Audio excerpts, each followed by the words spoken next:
सोच बड़ी हो गई, मगर कोई भी महानायक जब वो पहली बार सपना देखता है तो उसे दीवानों की तरह प्यार करता है और उसे पूरा करने के लिए वो अपना सब कुछ झोंक देता है। बार बार लड़ता है, गिरता है, उठता है, फिर गिरता है, फिर उठता है, लेकिन वो तब तक लड़ता है जब तक वो अपनी सोच को हकीकत में न बदले। कोई भी बड़ी चीज को अंजाम तक पहुंचाने के लिए संघर्ष की एक कीमत अदा करनी पड़ती है दोस्तों। न तकलीफ न संघर्ष, क्या खाक मजा है जीने में? न तकलीफ न संघर्ष, क्या खाक मजा है जीने में? अरे तूफानों का रुख मोड़ देंगे, तूफानों का रुख मोड़ देंगे, आग लगी है सीने में।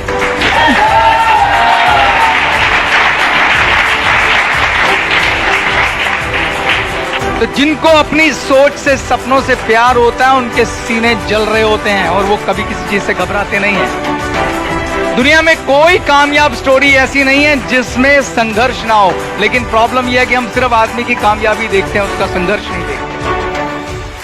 ऐसा कुछ भी आपके जीवन में नहीं हो रहा जो किसी भी कामयाब नेटवर्कर ने ना सहा हो। वो योद्धा था इसीलिए यहां पहुंचा, बाकी लोग छोड़ देते हैं।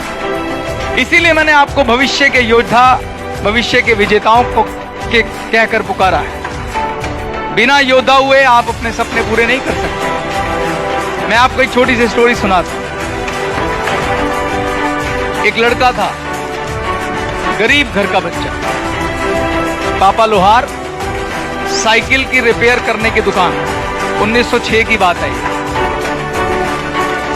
16 साल की उम्र में पढ़ाई छोड़ दी, एक कंपनी, कार कंपनी में मैकेनिक की नौकरी करने के लिए चला गया। वहां जाके कार मैकेनिक का काम सीखा। 28 साल की एज में नौकरी छोड़ के घर आया और उसके मन में पहली चीज क्या आई? एक बड़ी सोच कि मुझे कुछ बड़ा करना है, बहुत हो गई नौकरी। वो नौकरी में काफी अच्छा कर रहा था, उसे ब्रांच का हेड बना दिया गया था, लेकिन फिर भी वो 28 साल की एज में नौकरी छोड़कर आ गया। प्रभु कृपा से उसके दिमाग में जो पहली चीज आई वो थी एक बड़ी सोच कि मुझे जीवन में कुछ करना है। इसलिए उसने जोखिम उठाया और नौकरी छोड़ के घर आ गया। घर आकर उसने सोचा मुझे अपना काम करना है। उसने एक छोटी सी फैक्ट्री लगाई, जो भी उसने जोड़े पैसे उससे एक फैक्ट्री लगाई और उसने कार में लगने वाले पिस्टन रिंग की मैन्युफैक्चरिंग करी। उसने पिस्टन रिंग बनाए और उसके बाद वो बड़ी बड़ी कार कंपनियों के दरवाजों पे गया कि आप अपनी कार में लगाने के लिए मेरा पिस्टन रिंग इस्तेमाल कर लीजिए। मगर इतने दरवाजे खटखटाने के बाद भी उसको सिर्फ ना ही मिली। फाइनली एक बड़ी कंपनी से उसका पिस्टन रिंग का करार हुआ। उसी समय उसका एक्सीडेंट हो गया और वो 3 महीने के लिए हॉस्पिटल चला गया। उस कंपनी ने जब उस पिस्टन रिंग को क्वालिटी चेक में डाला तो वो रिजेक्ट हो गया और वो 3 महीने जो हॉस्पिटल में रहा उसमें उसकी पूरी कंपनी, फैक्ट्री सब डूब गई और सब कुछ खत्म हो गया। मगर वो योद्धा था, उसने हार नहीं मानी। उसने फिर से जुगाड़बाजी कर एक फैक्ट्री डाली, फिर से पिस्टन रिंग की फैक्ट्री बनाई। इस बार उसने क्वालिटी बेहतर करी, बहुत मेहनत करी। इस बार एक बेटर पिस्टन रिंग बनाया और फिर से वो बहुत सारी कार कंपनियों के दरवाजे खटखटाने लगा कि मेरा पिस्टन रिंग ले लो।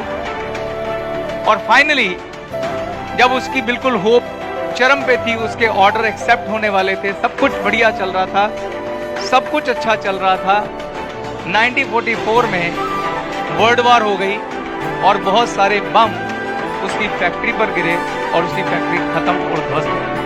वो फिर से सड़क पे आ गया। ये दोस्तों कहानी जापान की है। वर्ल्ड वॉर में जापान की हार हुई थी।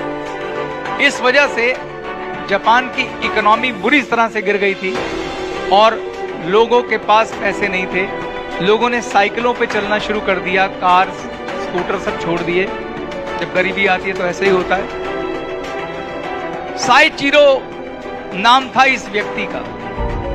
जब उसने ये देखा कि लोग साइकिलों पे आ रहे हैं तो उसके दिमाग में एक आइडिया आया। उसने एक छोटा सा इंजन बनाया और उस इंजन को साइकिल पे फिट कर दिया, जिससे साइकिल इंजन के साथ चलने लगी। और ये आइडिया उसके अड़ोस पड़ोस के लोगों को बहुत पसंद आया और इस मोटर वाली साइकिल को लोगों ने उससे खरीदना शुरू किया।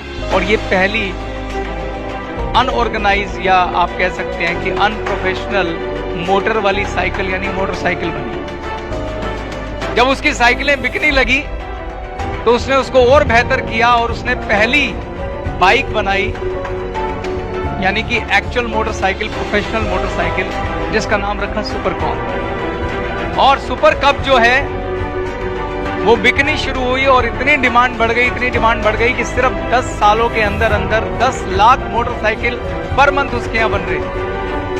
और जब मोटरसाइकिलों में वो सुपर हिट हुआ तो उसने कारों में कदम रखा, उसने और बड़ी फैक्ट्री बनाई, कारें बननी शुरू हो गई।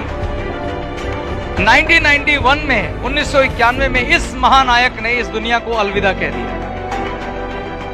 मगर आज उसका लगाया हुआ वो पेड़ वर्ल्ड के टॉप 10 ब्रांड में आता है और उस ब्रांड को आप बहुत अच्छे से जानते हैं। उस ब्रांड का नाम है होंडा और उस आदमी का पूरा नाम है साइचिरो होंडा। तो होंडा के फाउंडर मेंबर की कहानी है। गरीब घर का बच्चा, झोपड़ी में रहने वाला, गांव का बच्चा, लोहार का बच्चा, साइकिल रिपेयर करने वाले का बच्चा। क्या था उसके पास? सिर्फ एक चीज। सबसे पहले उसने किया, 28 साल की उम्र में उसने अपने दिमाग की जंजीरों को तोड़ा और सबसे पहला काम किया, उसने बड़ा सोचा कि मेरा अपना काम होना चाहिए। दूसरा उसने जो काम किया वो एक योद्धा था जो लगातार लड़ता रहा, बार बार लड़ता रहा, बार बार गिरा और बार बार उठा। तो दोस्तों दूसरी चीज ये कि आप अपनी सोच से प्यार करिए और उसमें विश्वास करिए। आपको अड़ोसी पड़ोसी का विश्वास उधार लेने की जरूरत नहीं है। आपकी सोच आपकी है और अमीर भी आप ही बनेंगे, पड़ोसी साथ नहीं बनेगा। आपको अपनी थॉट में भरोसा होना चाहिए, आपको उसके लिए लड़ना है। ना कोई रिश्तेदार, ना कोई भाई, ना कोई दोस्त। आप साइचिरो अकेला, साइचिरो होंडा अकेला, वो लड़ा। तो आओ मेरे साथ मिलके हम सब एक साथ एक सुनहरा भविष्य देखें, मिलके एक ग्रेट टीम की तरह, एक कमाल की टीम की तरह, जहां यहां बैठा एक एक व्यक्ति आज जो सोच के किया उसे पूरा करेगा। ये कंपनी नंबर 1 बनेगी। इसका एक एक डिस्ट्रीब्यूटर अपने जीवन में वो सब हासिल करेगा जो करना चाहेगा, और वो भी एक हाथ में परमार्थ और एक हाथ में स्वास्थ्य। क्या आप मेरे साथ हैं?